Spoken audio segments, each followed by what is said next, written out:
Now broadcasting the Dr. Nilda Business Foresight Show, positioning your business with strategies for an extraordinary future. Dr. Nilda features expert guests from diverse backgrounds to bring you their stories and strategies that have helped them reach their success. The diversity in industries gives you that panoramic view from an array of industries.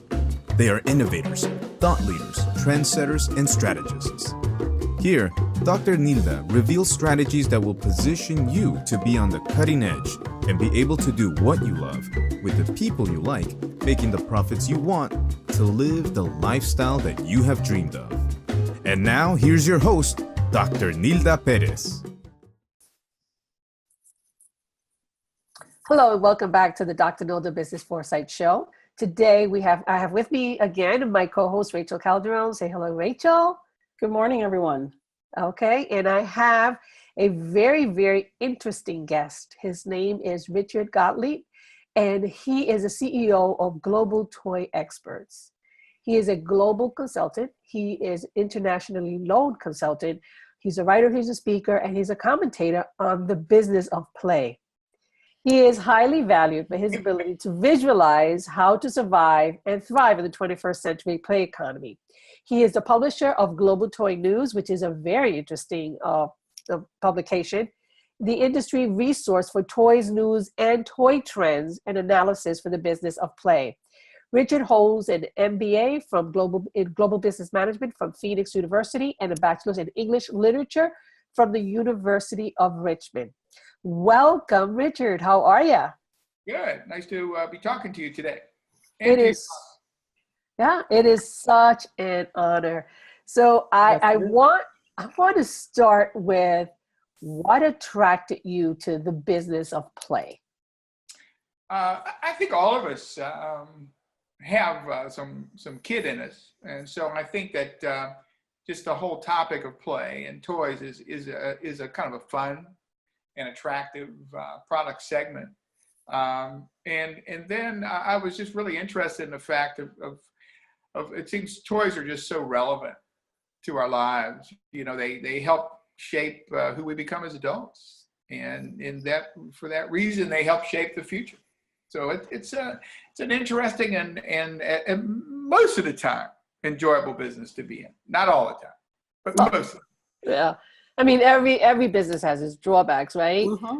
But I mean, the business of play, I think, is such a phenomenal idea, such a phenomenal thought. So what do you look for when you're choosing a toy for your business? Are you looking for educational toys, entertainment, creativity? What exactly do you look for today in toys? We're pretty agnostic when it comes to choosing who we work with. You know, it doesn't have to be a particular class category or classification of toy. What we look for are products that seem to provide a lot of play value and to have some uniqueness. It's very challenging to try to bring a Me Too product to market. So we look for the unique and the new and the fun. Okay.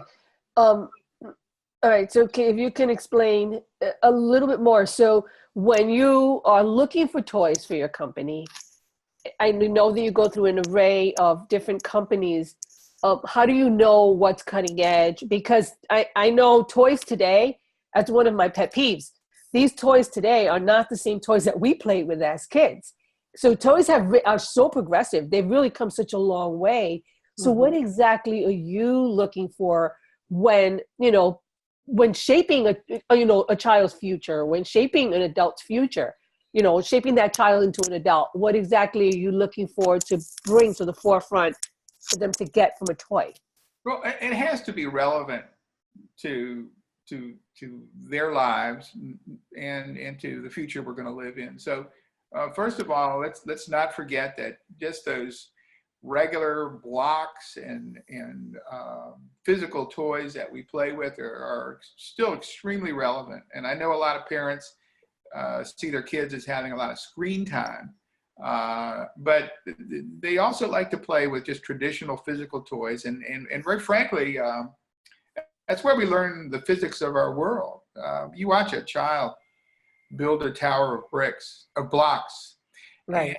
it'll fall down, and then they'll build it back up again, and it falls down, and they'll keep building it until it stays up. And they're playing, but they're also learning the physics of gravity and the laws of gravity and balance and what stays up and what falls down. Right. Then in their world, screens are very, very important.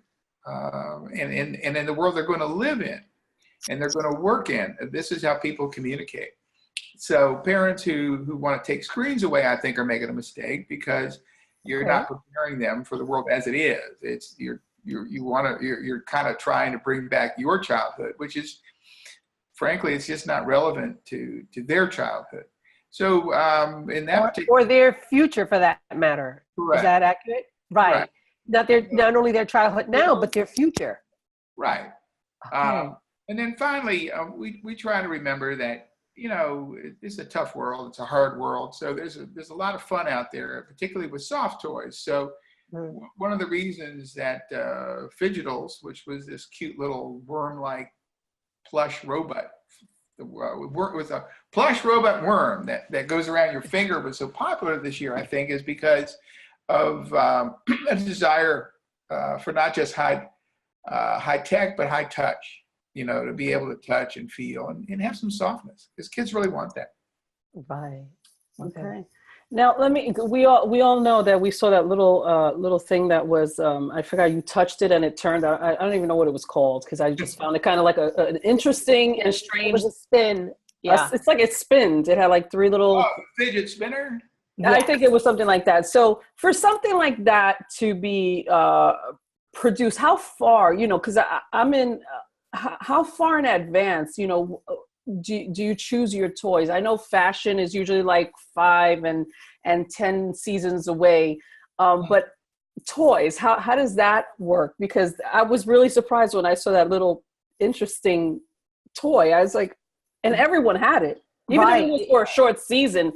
Everyone had it. Right, and it was all the rage. That was a bit of an outlier. So let me answer your question, and then let me just talk about that product for a minute. Typically, we start showing new products about 10 months to a year in advance.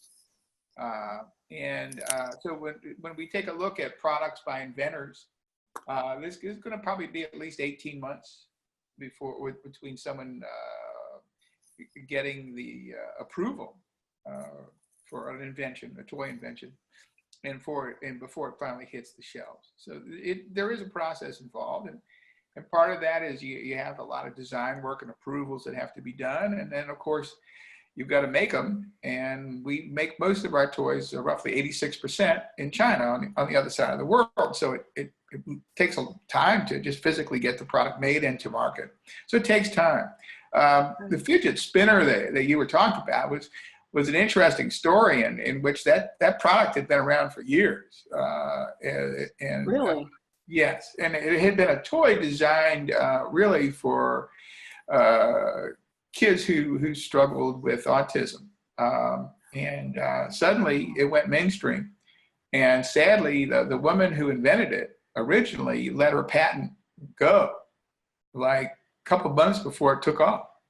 So she's never gotten any advantage from that. And so anybody could make it. Wow.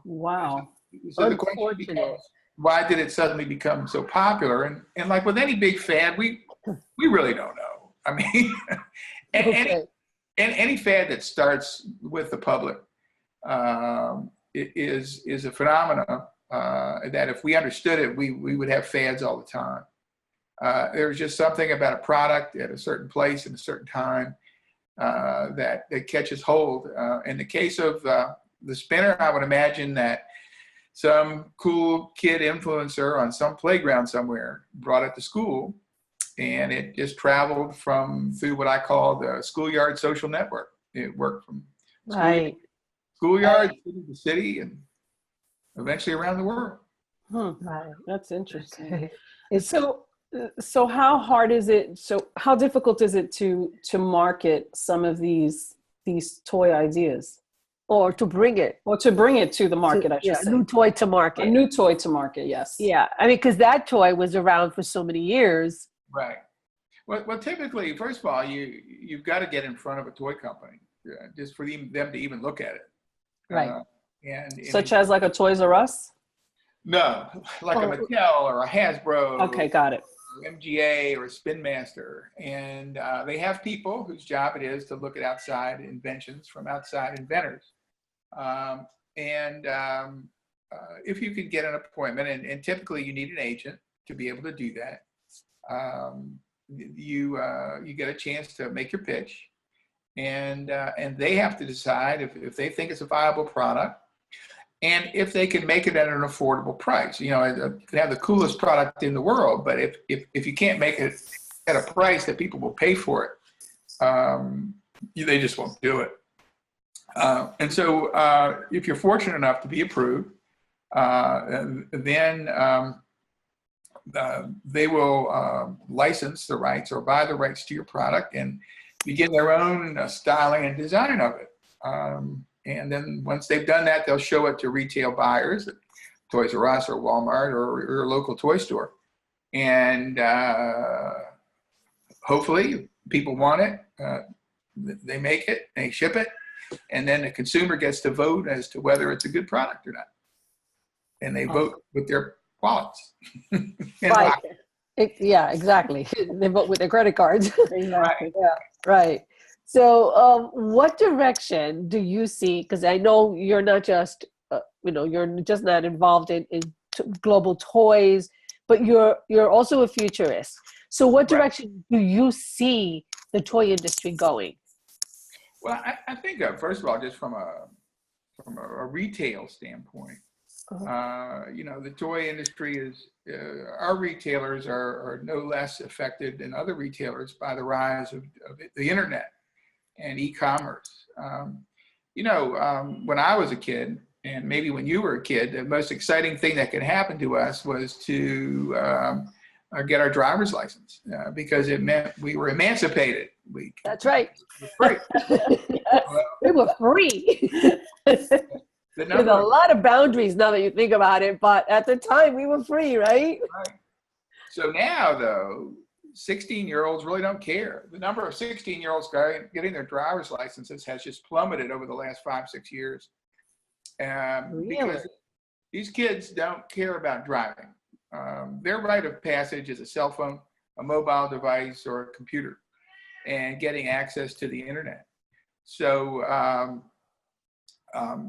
for them, they shop online, and they have no qualms about shopping online. As a matter of fact, I just saw some statistics that, it's the younger edge of the millennial generation that's doing most of the shopping online. I think like close to a third of them do most of their shopping online.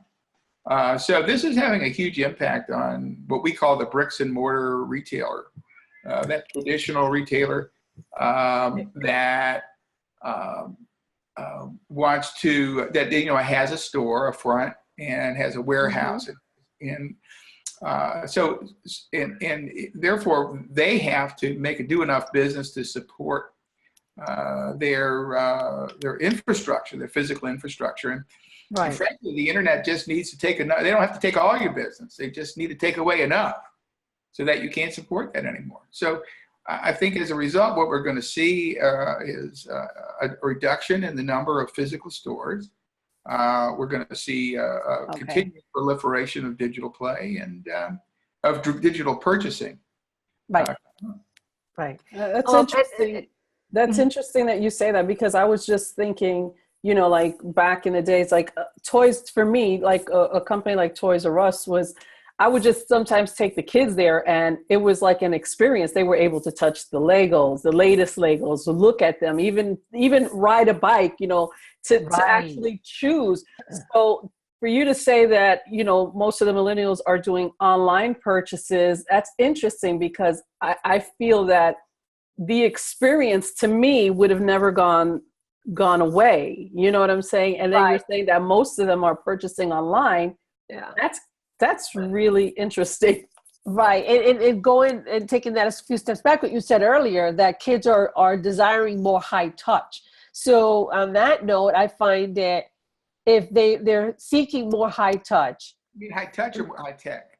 high touch. They want high touch. They want the high tech, but they also want high touch. They do. But yet a lot of these companies, FAO Schwarz, a company that had been there, 50 plus years, Toys R Us they're really taking a dive and closing a lot of stores. So that's what I find interesting. Like, how will that play out in the future when they can't actually see and touch the toy until they actually get it in their hands? Well, FAO Schwarz is actually coming back. They've announced that they were sold to another company, and they're going to open a store in near Rockefeller Center, right next to the skating rink. Okay. So the store will not be as big, but they are coming back. Toys R Us sadly today announced they're closing 182 stores, and that is an example of a retailer who, again, is just really struggling with a lot of competition, but mostly a lot of debt, which has prevented them from really modernizing their stores and in their parking lots, frankly. So hopefully they'll get it back together, because they're for good or ill, they're the toy industry's showroom. Okay. So okay, go. Right. What? I want to come back. I want to bring it closer to you. What kind of services does Global Toy Experts provide? Well, we work with as agents for people who invent toys. So if you're a toy inventor out there and you'd like to contact us, you can contact me at richard@globaltoyexperts.com. And we'll take a look at what you have and see if we can help you. We also work with toy companies that want to increase their business, both in the United States and globally. And we work with startups. We do some expert witness work. We do mergers and acquisitions. And so we stay very busy. Fantastic. All right. So is there a change? I'm sorry. Yeah, go ahead. But is there like a change between like the United States and then as far as toys are concerned and global, since you're a global toy expert, is there like a massive change in the way I guess we, our children and others play? Yeah. Well, I think there's a difference in consumption patterns. In the United States, we buy a lot of plastic and we throw it away pretty quickly. Because we are very, very focused on the lowest price. In Europe, and particularly in Central Europe, France and Germany, they're really into toys as an investment. And so they really are looking for, they're more interested in wood and with more durable materials. They want products that they can pass down from sibling to sibling and generation to generation. So I like to say that whereas for Europe, toys are a legacy purchase, and for us, it's a landfill purchase. Wow. Okay, great. There's a big difference. Yeah, huge difference. Yeah. So just to continue with your point, I just want to mention that China is predicted to be the biggest toy market in the world by 2022. And their pattern is they really don't give toys as a reward. They really like educational products. And they see toys as a tool for learning. So there are differences between the countries. But if you've got a great brand, that's Star Wars or, Iron Man, it crosses borders. Okay, yeah. But that's for those like specialty toys. Right. But especially toys, right. The Europeans really, I think, have a healthier outlook on what a toy represents. So does Europe buy less toys because if they're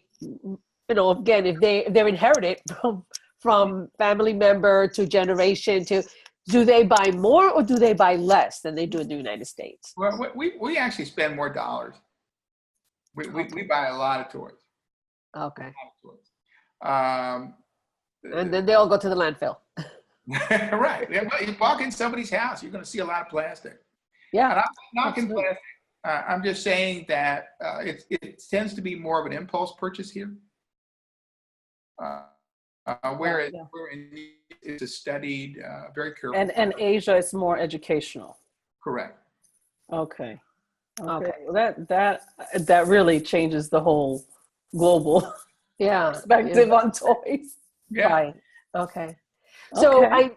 I also know that you have a newsletter, a very interesting newsletter. Actually, I was up late last night looking through Mhm. it.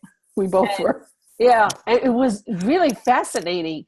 So, who is this for? Who purchases? Who looks at this? Who's this Well, for?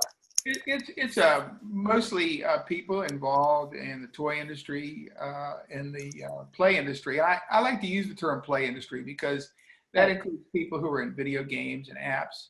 Right. And also, frankly, play encompasses anything from play centers that you go and you play video games, to the bowling alley. So we're really interested. We reach people who are in the business of play, also people who are in intellectual property, licensing companies, and also media, primarily children's media. Okay. Okay. We has a phenomenal concept. They were the ones that were able to break through a pretty monopolized industry, which was the video industry. And that was because they found a way of making play intergenerational, which I think is fascinating. So for children, teens, adults, women, You're working out and all that. Yeah. right. So they were able to bring that. How much of that do you see in the future? Well, first of all, that everybody wants to play, and adults want to play too. And I think that we've had a real shift in that over the last few generations, where it was really seen as unseemly almost for an adult to play, maybe 30, 40 years ago. And now it's very much a part of life for adults. I think where the toy industry makes a mistake and toy retailers make a mistake is we present toys as a product for children. And if you look at how we merchandise and advertise, but really we should be selling play as a family experience. Absolutely. And one of the wonderful things about, I think, board games, as an example, that are designed for families, is that the child gets to sit down with their parents, and everybody's got to play by the same rules. And I think that's democratizing, and I think it's very liberating for children. Right, and it's collaboration. It teaches them teamwork within a family structure, which, again, when you work, it really becomes a family structure. So there's teamwork in the yard, people, kids that are playing, sports. But for those kids that don't play sports, where do they get that experience? Well, to just make a little point here, that one of the things that we don't have as much anymore, and I think is dearly missed, is free play without adults around. I did a back of the envelope little analysis the other day, and I found that the average child works a 60-hour week, and that's between going to school and homework and doing anything that's an adult supervised experience, like playing soccer or piano lessons or whatever. Right. So these kids do not have that experience of being able to go outside and play with their friends. Right. And have to settle their own disputes. And let me explain to you why I just want to go into this. To me, one of the keys to a democratic nation is for children to learn on their own how to make laws and how to enforce them. So what seemed so innocent when we were kids was going outside and choosing up teams and playing baseball. But if you think about it, you're making the law, what's in bounds and what's out of bounds, and then you're policing it. You were out of bounds, and then you're judging it. No, you weren't. So I really would like to see us just give kids a break a little bit and leave them alone and let them settle some of their own disputes and have fun by themselves. Love that I point. agree.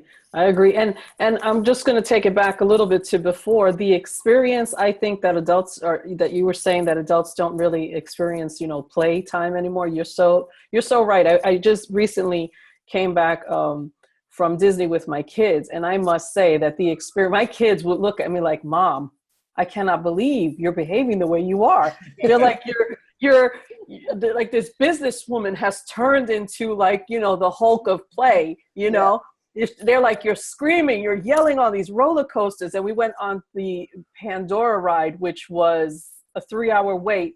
And I must say, I must have been like the only adult who came out of there. Oh my gosh, that was so worth it. Oh my gosh. Cause I had so much fun. So I think even we adults really need to have that moment and see where we can have that playtime ourselves, because it brings laughter. It just releases all these stress toxins that we develop on our own, So I had to.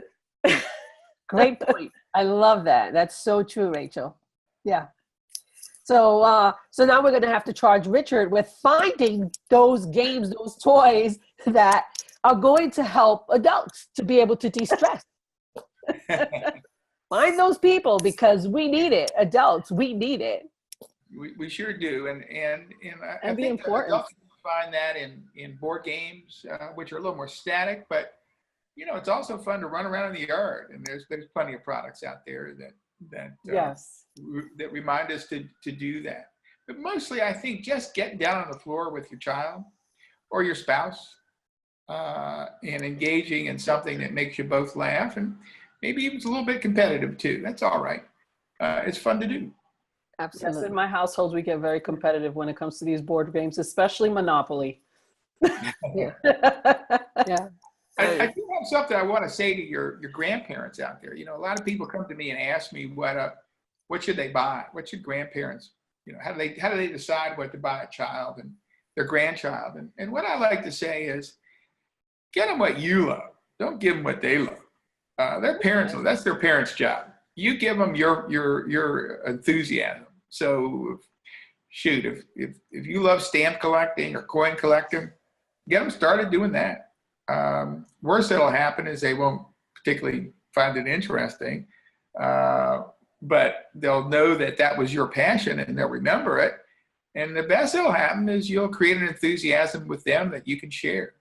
So don't be so concerned about buying them the hottest toy. Get the toy get the product that you really enjoy. Right. Yes, I agree. My cousin's children, what their grandmother has given them is that she bakes with them. She loves to bake, and she's teaching them how to bake, but she's teaching them measurements. She's teaching them colors. She's teaching them so much with what she loves to do. And the kids love it. Absolutely love it. So you're right. Grandparents should be teaching them or giving them what they love and what they enjoy, because you'll see over time that they really do enjoy it, even if it takes them some time to get into it, because sometimes initially they're like, what on earth is this? But over time, they'll start getting an appreciation, even if it's when they're older. They'll say, wait a minute, my grandparent, my grandmother, my grandfather gave me this. I should look into this, and see how it applies to their life as they grow. Sure. So I agree. Great point. Great point. So Richard, let me ask you this. Where do you see the future of toys and play? I think what you're going to be seeing is a continuation of screenplay. Kids are now playing with 5 screens. You got your TV and your computer and your iPhone and then we all and other forms of screens, and then we have.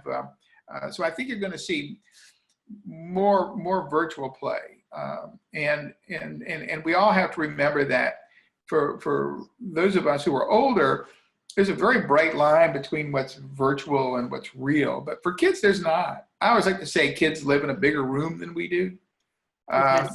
You'll go to like McDonald's and you see some kid in there and he's with his family, but he's looking into his mobile device, and you think like, what's wrong with that kid? Why isn't he with his family? Why is he in his screen? And the reality is he thinks his family's in there with him because he's in a bigger room than they do. So expect that to continue. Do not expect the death of traditional toys. Don't worry, they're still going to be around for a long time to come. We love to touch things. And remember, at least for now, you can't taste something on a computer and you can't smell it, you know. And so there's a long future for that. So I'm pretty optimistic on play. I just think we're going to play in surprising new ways. And I just hope someday I'm not going to see some kid hooked up with something plugged into his head. But don't bet against it. Right. Right. But again, I love my takeaway from all of this is that although the future of play is going to be highly tech, bringing families together through play is really important, and I love that. I love that concept. That's excellent. And I think, and by the way, what's very virtuous about this is that with digital play, if grandma and grandpa live in Seattle and the grandchildren live in Miami, they can play together through digital play. So it does have the ability to bring families together. Yes. I think that we have to just kind of learn how to play together. So if they necessarily may not play with a physical toy, and like you say, they're more with a visual on their phone, you know, like sometimes when my mom comes and the kids are playing, they'll play with her on Instagram and they'll just make those funny faces, and they sit there sometimes laughing for hours. Yeah. Right. Because, you know, they have the little guy with the little ears and they just sit there laughing for hours. But she's, you know, although she's 85, she's laughing with her, you know, 15-year-old. That's wonderful. Right. And by the way, for any of your listeners or viewers who are concerned about screens and you know, children getting bad ideas and going where they shouldn't be going online, let me just say that in the 19th century, when the novel became extremely popular, parents became very upset that their kids were staying in the room and reading all the time, so they were antisocial, and they were getting bad ideas. And somehow we survived that. And we now consider reading a novel to be really a pretty high point of refinement. So it's just kind of another way for us to interact with each other and the world and to take in information. It's not a bad thing. It's just a thing. Okay. Awesome. Well, Richard, I want to thank you for this information. This has been excellent. I know the audience, you know, I think everybody can relate to what you call it, to play, actually. Yes. Right, to play. And so I'm very fascinated. I'm really excited that you came on the show. I know you're a really busy man, and I'm so glad you were, you know, in town, because I know you travel globally a lot. So thank you so much for your information. Good questions. Yeah, and I would love to have you back in the show, possibly by the end of the year.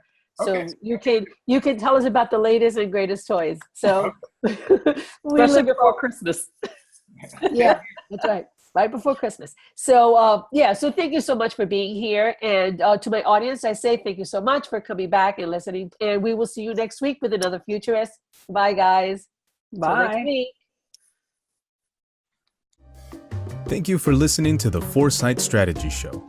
You can hear host Dr. Nilda, co-host Rachel with featured guests every Saturday morning at 11 a.m. Eastern Standard Time on Facebook Live or anytime on demand. Visit www.drnildaperez.com/show. For more information, sign up to our Foresight Strategies Insider newsletter, a $10 value for free at www.drnildaperez.com/newsletter.